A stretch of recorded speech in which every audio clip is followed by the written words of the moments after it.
Hello everyone. I wanted to come on camera today to talk about why does it feel so difficult to control things that we just feel like we cannot control? I wanted to start with this question. Have you ever found yourself lying awake at night replaying a conversation over and over? Or maybe you spent days trying to understand why someone treated you the way they did?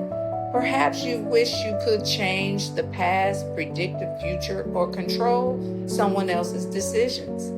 If so, you're not alone. As a psychologist, one of the most common struggles I see is the difficulty people have letting go of things they cannot control.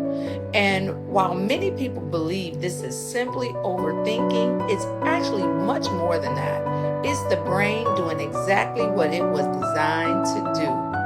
Our brains are built for survival. Every day, they're scanning the environment for safety, predictability, and patterns when something feels uncertain.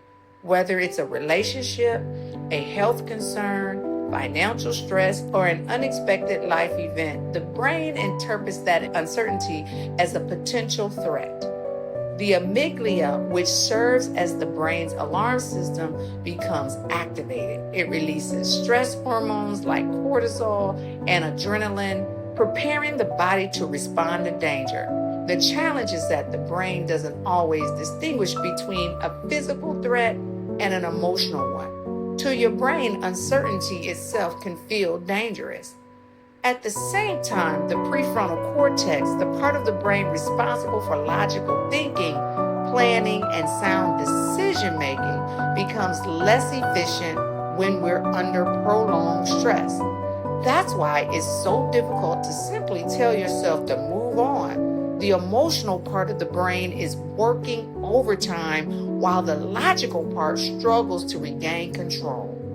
What often follows is a cycle of rumination. We replay conversations, we've analyzed every detail, we've imagined different outcomes, we've asked ourselves, what if I had done something differently, or why did this happen this way? The problem is that rumination feels like problem solving, but it rarely leads to solutions. Instead, it reinforces anxiety and keeps the brain locked in a cycle of emotional distress. The more we rehearse those thoughts, the stronger those neutral pathways become, making it even harder to let go.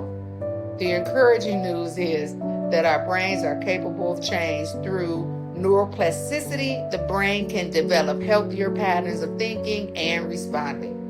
One of the most effective treatments is cognitive behavioral therapy, or CBT. It teaches us to recognize distorted thought patterns, challenge them with evidence, and replace them with thoughts that are more accurate and helpful. As our thinking changes, our emotional responses begin to change as well.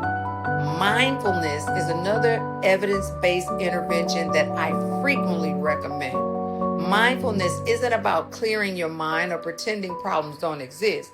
It's about learning to anchor yourself in the present moment instead of becoming trapped in the past or consumed by the future.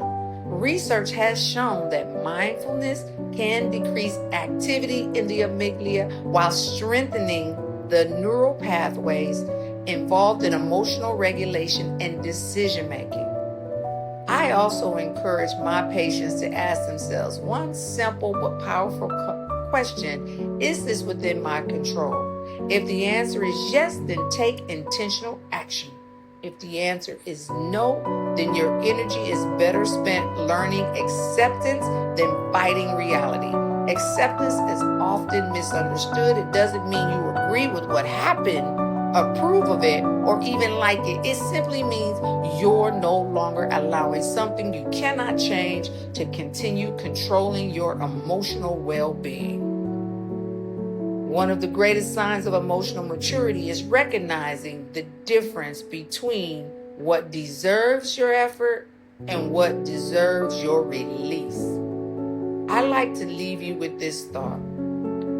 Peace doesn't come from having control over everything in your life. Peace comes from trusting that whatever life brings you, you have the resilience, the wisdom, and the strength to respond to it.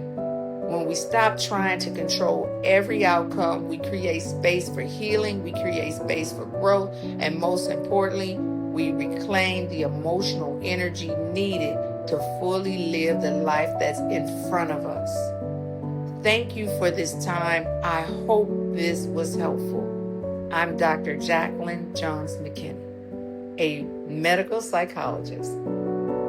Thank you.